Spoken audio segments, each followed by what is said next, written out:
Hey everyone, I'm Brad and this is Watch Rate Heart, and this week we have some very special content for you. All year I've been watching films from 1995. I started from the beginning of the year in February and I ended that in October of this year.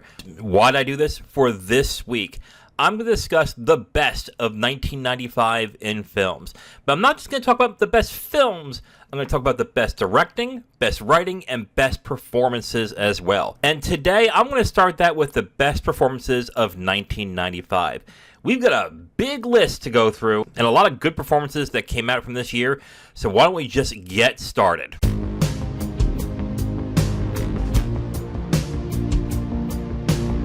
So before I start the list, I'm going to talk about two things. One, everything that's listed in Best Supporting, Best Lead on Actor and Actress is going to also include the actors and actresses that were nominated and won Oscars for those categories. And this leads to my second thing I have to talk about too. You're going to see a bunch of stuff regarding The Postman, Il Postino. And automatically, Il Postino is not going to be eligible for any list. Why is that? Well, I didn't watch Il Postino, and the reason why is because it's a 1994 film. From what I understand of what happened that year when it came to the Oscars, Il Postino was released in the US in 95. And that made it eligible for the Oscars in 96, which is where all the Oscar nominations are from. But the thing is that Il Postino is a 1994 film, so it didn't count towards my list of 1995 films. So if you've noticed that Il Postino, The Postman, is not in any of these lists, the reasons are not because I hate the film, it's because I haven't seen it, and it doesn't count as a 1995 film. Let's get started with the Best Supporting Actress category.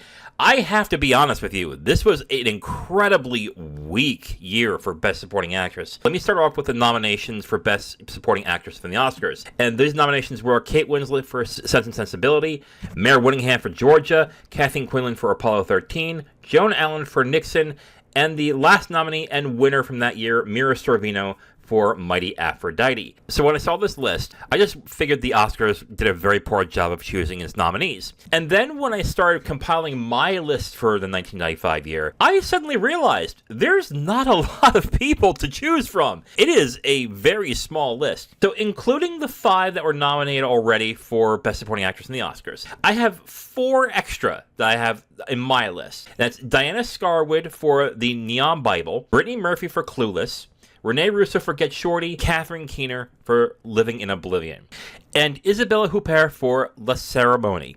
Again, not a great list. I had to struggle a bit to find more, also including performances in films I just plain old did not like. So with each category, I'm going to have a list of 5. I'm going to rate them from 5 to number 1, which is the best performance of that year. So let's get started with the ones that were nominated for Academy Awards. I'm going to start right off the bat with Mare Winningham in Georgia. I got to be honest with you, except for maybe her singing and maybe one good scene in the film, I didn't find her performance all that great. So I'm going to go ahead and say she is eliminated from my list. She is not making. Next one, Kathleen Quinlan for Apollo 13. I do not understand how this performance got nominated, to be completely honest. It's a fine performance, but considering all the other performances in that film, it's kind of weird that got in. It just feels like a throwaway in that case. So Kathleen Quinlan's out. The other one I want to talk about is the winner of Best Supporting Actress that year, which is Mira Sorvino. Mira Sorvino's performance is a good performance with a good-ish character in a movie I just did not like. I liked the performance in Mighty Aphrodite good enough, but if I'm being honest, I don't think it's that great of a performance, so I am eliminating Mira Sorvino as well. As for the other 7, I am looking at some of these performances, and the honest truth is, I think there's 2 I can get rid of right away. Not because they're bad performances, it's because the films that they're in, they are not in it all that much. And I'm going to start off with Diana Scarwood. Again, I did not like The Neon Bible all that much, but her performance was very good in this film. She played a character whose mental health was deteriorating as time went on in the film, and she performed that part very well. But her character is also not very consequential in the film, so I'm going to eliminate her in this one. The other one that I'm going to talk about, which I'm also eliminating, is Joan Allen in Nixon. A fine performance, a performance I liked in the film, but not an important performance in the film. That film is dominated by Anthony Hopkins, and and her performance is good. It's just not that important to the plot, so we're going to eliminate Joan Allen. So that leaves us with 5 performances that's on the list right now. And right off the bat, number 5 is going to be Brittany Murphy for Clueless. I'm going to be completely honest with you. I like Brittany Murphy in Clueless. I think she is good in the film. I think she's also kind of cute in the film as well. Any other year, I wouldn't really have bothered with this performance. It's a good performance, but it's not great. But since we have a year that's kind of meh when it comes to supporting actress, Brittany Murphy's in. 5 performance, but it's number 5. Number 4 is going to surprise me a little bit. Number 4, number 4. Let me think about this for a second. Between 4 and 3, it's between Kate Winslet and Rene Russo. And I am leaning toward, okay. See, I love Sense and Sensibility. I think Sense and Sensibility is a great movie. I watched this movie, I think, around 97, and I've always adored this film. And Kate Winslet's performance is part of the reason why, but it's her co-star with her as well in some key scenes I think I like the most. I'm going to put Kate Winslet number 4, and then Rene Russo is number 3. Rene Russo does a very good job in Get Shorty. Rene Russo is funny in Get Shorty. I liked her a lot in this film. Again, not the best character in Get Shorty, but definitely one of the better ones. So she's number 3. That leaves us with 2, which is Catherine Keener and Isabella Huppert, and I'm just going to rip the Band-Aid right off the bat. Catherine Keener is number 2. I think her performance is great in Living in Oblivion. She's not only one of the better characters in the film, but she really does a very good job with both comedy and drama in the film. So I would say Catherine Keener is number 2, and an easy number 1 is Isabella Huppert in La Ceremony. I think some people would debate whether that's a lead performance or supporting performance, but because she is not the lead character in the film, I would probably say that she's a supporting performance. You can argue with me whether it's lead or not, and I would understand that you don't think it's a supporting performance, but I'm going to count it as that. So number 5 on my list is Brittany Murphy for Clueless. Number 4 is Kate Winslet for Sense and Sensibility. Number 3 is Rene Russo for Get Shorty. Number 2 is Catherine Keener for Living in Oblivion. And my favorite supporting actress performance of 1995 is Isabella Huppert for La Ceremony. Let's get into another category, which I think has a lot better of selection for this year, and that's Best Supporting Actor.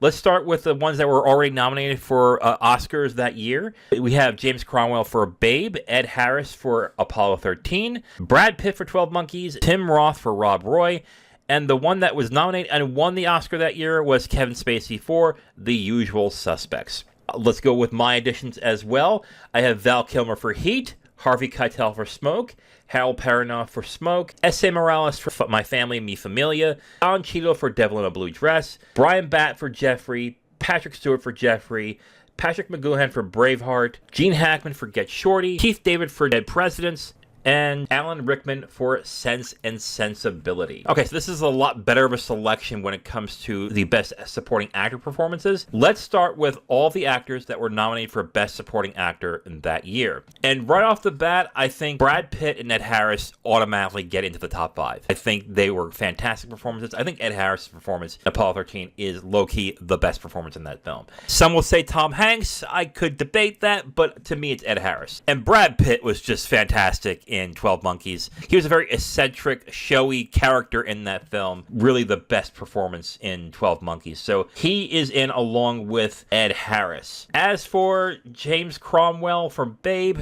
it's a good performance, but the more I think of Babe, the less and less I think of James Cromwell. And even though his performance is good, it's not really that magnetic or great of a performance. Tim Roth from Rob Roy, I like this performance in Rob Roy. I just think there are better performances to go by, so I'm going to eliminate him. As for Kevin Spacey in The Usual Suspects, I have an undying hatred for The Usual Suspects. I hate this film so much. I will get to that when it comes to Best Film of 1995, but honestly, I do like his performance, but I think there are also better performances out there as well, so he is eliminated. Now let's go to the ones that I have added and see where we'll go from here. Let's start with the 2 from Smoke, which is Harold Perrineau and Harvey Keitel. I mean, 2 very different performances. Harold Perrineau's performance is good in the film. I think it shows his range as a dramatic actor, but I don't think it really hits the list. Harvey Keitel's performance is interesting in Smoke. It's one that is much more low-key and laid back, and even though there is some drama with his character, it's not necessarily a great performance. It's good. good, but I'm going to eliminate him as well. Another one, S.A. Morales from My Family. I think his performance is good in My Family. I don't know if it really hits the list on there, so I'm eliminating that as well. There's a much showier performance from this year that I would rather talk about in that, but let's move on from there. Two performances from one movie as well, Brian Batt and Patrick Stewart in Jeffrey. Jeffrey is a weird movie. What's weird about it is the supporting performances in the film are much better than the lead performances, and that is Patrick Stewart and Brian Batt. If I had to choose one that I would want to get nominated, it would probably be Brian Batt, but also there are better performances in comedies I would rather actually put in there. So I am going to say both are out.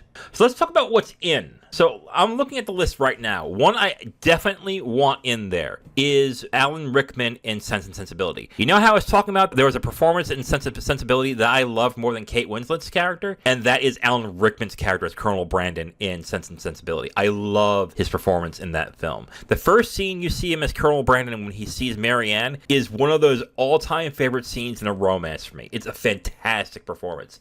So Alan Rickman is in. When it comes to comedy, the one that I wanted to talk about that I think should get in is Gene Hackman in Get Shorty. Get Shorty is just a great comedy with a lot of really great actors who can do comedy really well, and Gene Hackman's performance in this film is the best when it comes to comedy. So Gene Hackman is in. So that leaves us with 4 that are already in. We need 1 more to make the 5, and I'm going to say right now, I'm going to just throw some right out that are not going to get in there. Patrick McGoohan in Braveheart.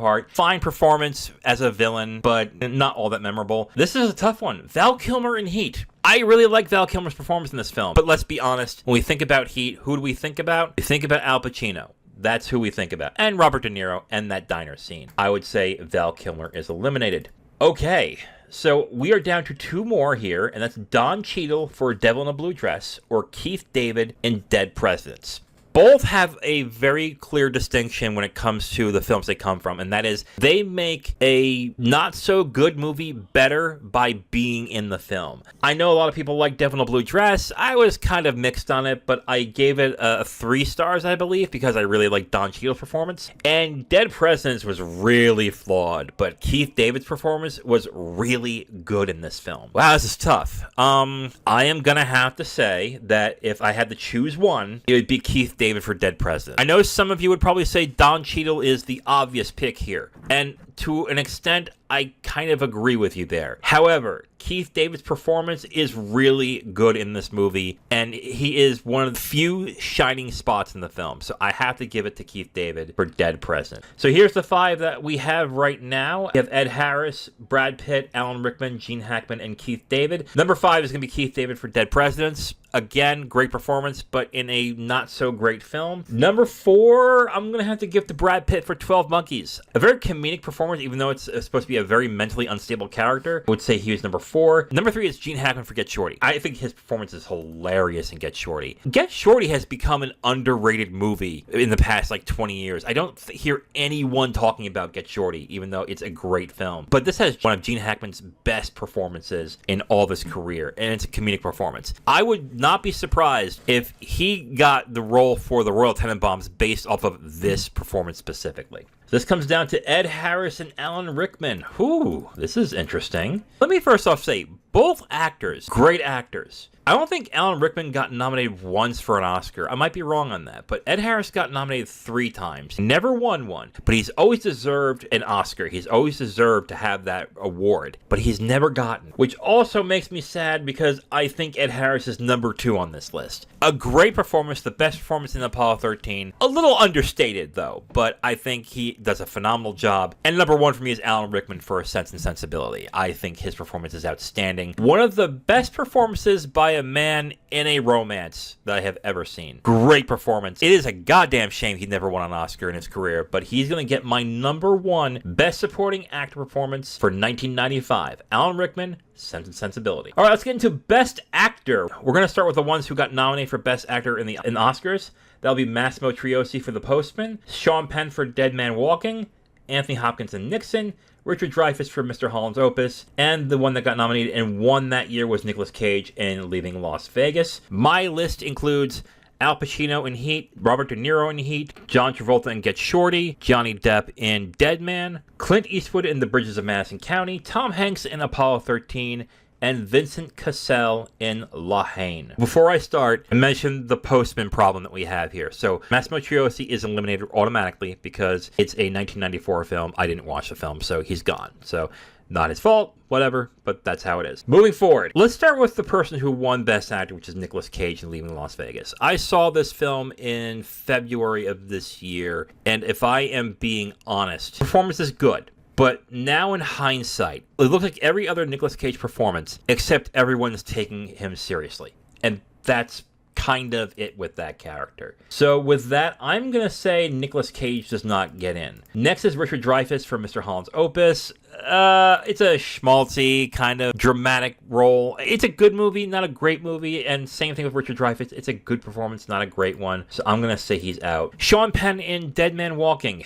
A very good performance. For right now, I'm going to hold on to that, but I don't see it getting to the top 5. Anthony Hopkins and Nixon, I'm just going to hold on to that for the time being. All right, so let's get into lead actor performances. Let's do the dual ones. Al Pacino and Robert De Niro in Heat. I got to be honest with you. When I think of Heat, I really don't think of Robert De Niro unless Al Pacino is in the scene with him, which is specifically that diner scene. So if anybody's getting in, it's going to be Al Pacino in Heat. Honestly, I think that's where it's going to go right there. So Al Pacino is in, and I kind of have to say De Niro's out. De Niro has a very good performance in the film, but in any other movie, he'd probably be a supporting performance, but it's also a very quiet and understated performance. I really like his performance in the film, but I don't think he gets in. So let's do John Travolta in Get Shorty. Great comedic movie, has become very underrated, but I honestly only think of Rene Russo and Gene Hackman in that film. And even though John Travolta is Chili Palmer in the film, and he does a very good job as Chili Palmer in the film, it's a very good performance, but I think he's going to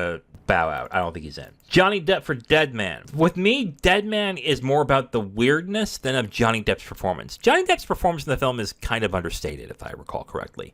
I'm going to say no to him, even though it's a very good performance. So we have one performance that is in the list, which is Al Pacino in Heat. And now we have 5 remaining, and we got to get rid of 1. Right off the bat, Vincent Cassel is in. Fantastic performance in La Haine. Just an incredible performance. He is the one that holds that movie on his shoulders and just does a phenomenal job in the film. Speaking of another performance that just is in automatically, Tom Hanks in Apollo 13. I am always surprised when I look back at this year and realize Tom Hanks did not get nominated for Best Actor. So I think he is in. He did a fantastic performance. Oh, wow. Of the 3, so we have 2 more to go. So we need to eliminate 1. I'm going to say Sean Penn's eliminated. But that is Susan Sarandon's film. And he does have a good performance, but I think Susan Sarandon is actually better in it. And that's kind of my take on that. So Anthony Hopkins and Clint Eastwood are all in. We have our 5. Our 5 is Tom Hanks for Apollo 13, Anthony Hopkins for Nixon, Vincent Cassel for La Haine, Clint Eastwood for The Bridges of Madison County, and Al Pacino for Heat. For me, number 5 is Clint Eastwood for The Bridges of Madison County. It's a very good performance, but I also think that what makes that performance good is him bouncing off of Meryl Streep, who carries that movie. So number 5 is Clint Eastwood. Number 4 is Tom Hanks for Apollo 13. Again, I'm surprised he didn't get nominated for Best Actor that year, but is it the best performance that year? I don't really think so, but a great performance. Number 3 is Anthony Hopkins for Nixon. Now, I think a lot of people have a problem with that performance because it looks nothing like Richard Nixon. I kind of understand that, but he gets the mannerisms down perfectly, and the feeling of paranoia is just in there as well when it comes to Anthony Hopkins in this performance. So based on the mannerisms and just him inhabiting the role alone, I have to say that Anthony Hopkins is number 3. So what's number 1? Al Pacino or Vincent Cassel? Man, I could be like most of the other film bros and say it's gotta be Vincent Cassel. But I love Al Pacino in Heat. And I know he's overacting in the film. Trust me, I know it. But, man, there's something about Al Pacino's performance in Heat that I just love. I don't know if it's because I love quoting it, or I love the memes, or I just love just how ballsy it is at times. Oh, man, am I doing it? Oh, I guess I'm doing it. Okay, Vincent Cassel is number 2. Oh, God, that hurts. And number 1 is Al Pacino in Heat. Again, Vincent Cassel's performance in La Haine is fantastic. But the one performance from this year I'll remember the most is going to be Al Pacino in Heat. So, once again, number 5, Clint Eastwood, The Bridges of Madison County. Number 4, Tom Hanks, Apollo 13. Number 3, Anthony Hopkins, Nixon, number 2, Vincent Cassell, Lahane, and number 1, Al Pacino in Heat. Now, this next one is the most difficult one that I've had to deal with. Best Actress. We will start with the ones that got nominated for Oscars. Susan Sarandon for Dead Man Walking, who also won that year. Elizabeth Shue in Leaving Las Vegas. Sharon Stone in Casino. Meryl Streep in The Bridges of Madison County. And Emma Thompson in Sense and Sensibility. And we'll get to the ones I am adding. Nicole Kidman in To Die For. Heather Matarazzo in Welcome to the Dollhouse. Kathy Bates for Dolores Claiborne. Makiko Asumi for Maborosi. Jennifer Jason Leigh for Georgia. Sandrine Bonnaire for La Ceremony. Wilkie von Emerloy for Antonia's Line, Julianne Moore for Safe, and Annette Bening for The American President. Usually I talk about what I want to eliminate right away, but I'm going to talk about what I want in right away, and that's Julianne Moore for Safe. Fantastic performance by Julianne Moore. Such a multifaceted, multi-layered performance in the film Safe from Todd Haynes. It is shocking to me that it got nothing in the Oscars. Just an amazing fucking movie. My God. And let's go to another one that I have to add right away that got nominated for an Oscar that year, and that's Elizabeth Shue in Leaving Las Vegas. She is the performance of that film. She has to be everything in that film. She has to be sexy. She has to be sweet. She has to be slutty. She has to be beautiful. She has to be the entire emotional bandwidth of that film, and she nails it. So Elizabeth Shue in automatically on there. So we have 2 already in there. I have to pick 3 others, and this is going to be tough.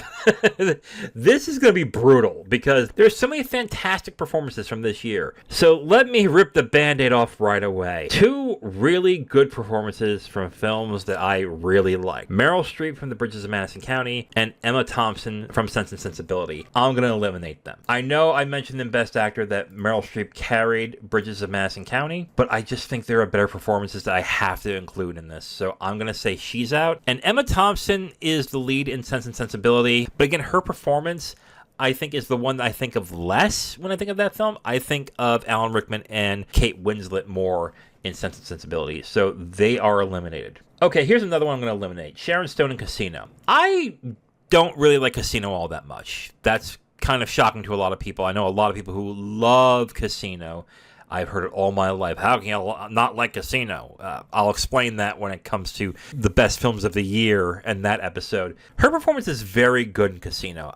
I just don't think it really is in the top echelon of these performances that are from this year. So I'm going to have to eliminate her as well. And let's just get rid of Susan Sarandon for Dead Man Walking as well. It's a very good performance. I don't think it's as good as the other performances that are being discussed here. So she gets eliminated. I'm going to eliminate Kathy Bates in Dolores Claiborne. Very good performance. The movie is good, but I think she carries the film. But I really think that there are better performances from that year as well, so she is eliminated.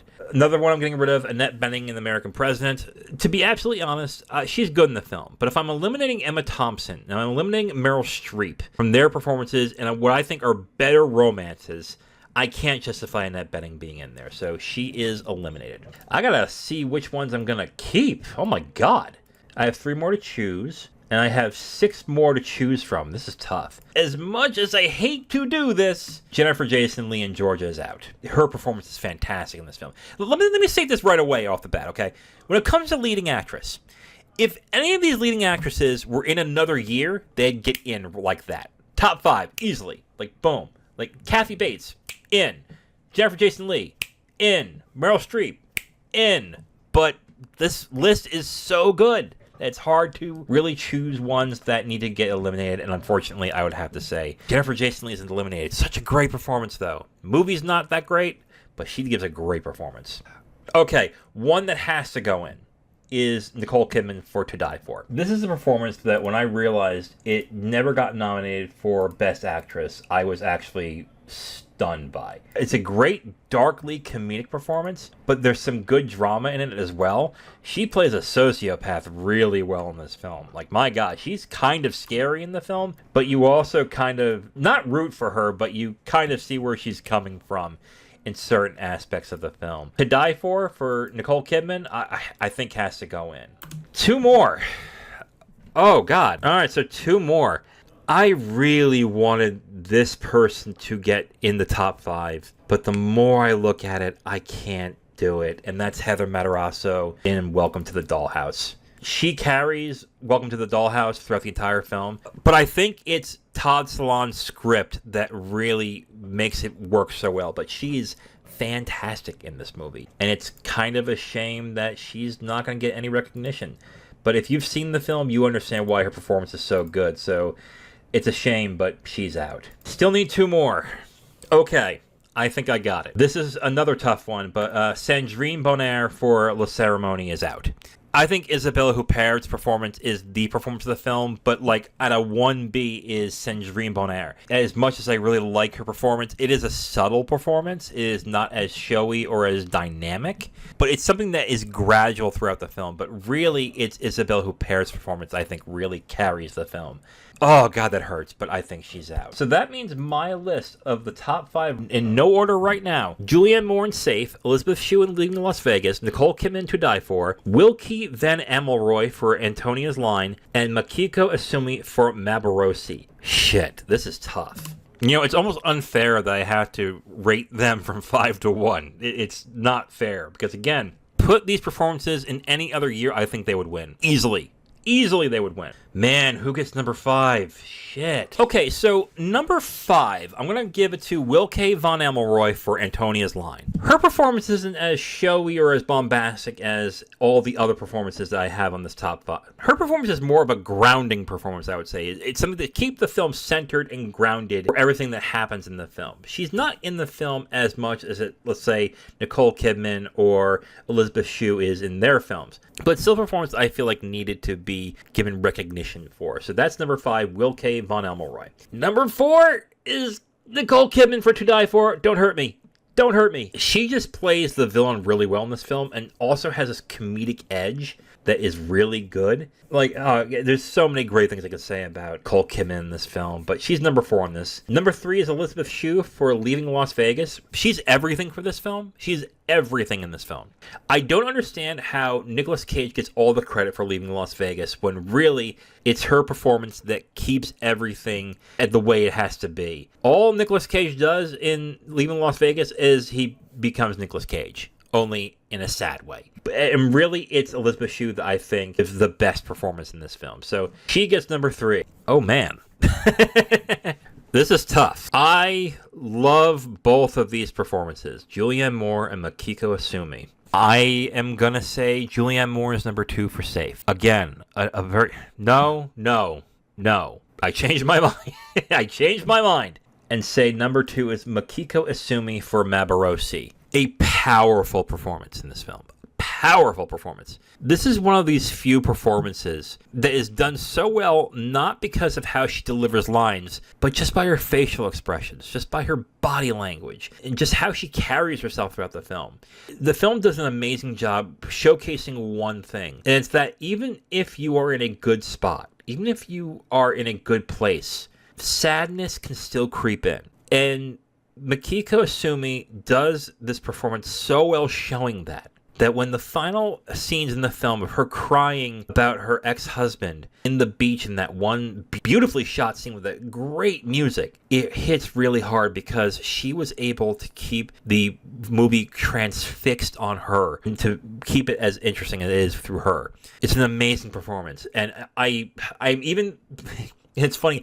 I'm even debating myself right now thinking about it, but I'm going to do it anyway. But she is number 2, and number 1 is Julianne Moore for Safe. Just an amazing performance. Oh my God. Speaking of carrying a film, one of the best performances in the 90s, period, is Julianne Moore in Safe. This is another one of those films that I didn't hear about until maybe about 10 years ago. You know when I heard about it? When she won the Oscar for Still Alice. And I kept hearing, yeah, that performance is all right, but it's nothing compared to what she did in Safe. Now, I thought I would hear stuff along the lines of Boogie Nights. But a lot of people would say her performance in Safe was amazing. Then when I finally saw Safe, I understood why. The character herself is not all that in depth, but the way that Julianne Moore portrays this character with such depth and such humanity, but also showing the emptiness of this character, is something that few actors, not even actresses, actors of any gender can actually get to that point. So number 1 for me is Julianne Moore for Safe. So let's knock it down from the 5 to 1. Number 5 is Will K. Von Emmelroy for Antonia's Line. Number 4 is Nicole Kidman for To Die For. Number 3 is Elizabeth Shue for Leaving Las Vegas. Number 2 is Makiko Asumi for Mavarosi. And number 1 is Julianne Moore for Safe. And those are my favorite performances from 1995. What are your favorite performances? What did you think about my list? Tell me how wrong I am in the comments. Tune in for the next couple days. For tomorrow, we're going to have best directors and screenwriters. And then on Wednesday, we'll have the best films of 1995. I'm Wiz from Watch, Rate, Heart. Thank you for watching. And remember, we all love to watch and rate films, but you give them the heart that lasts forever.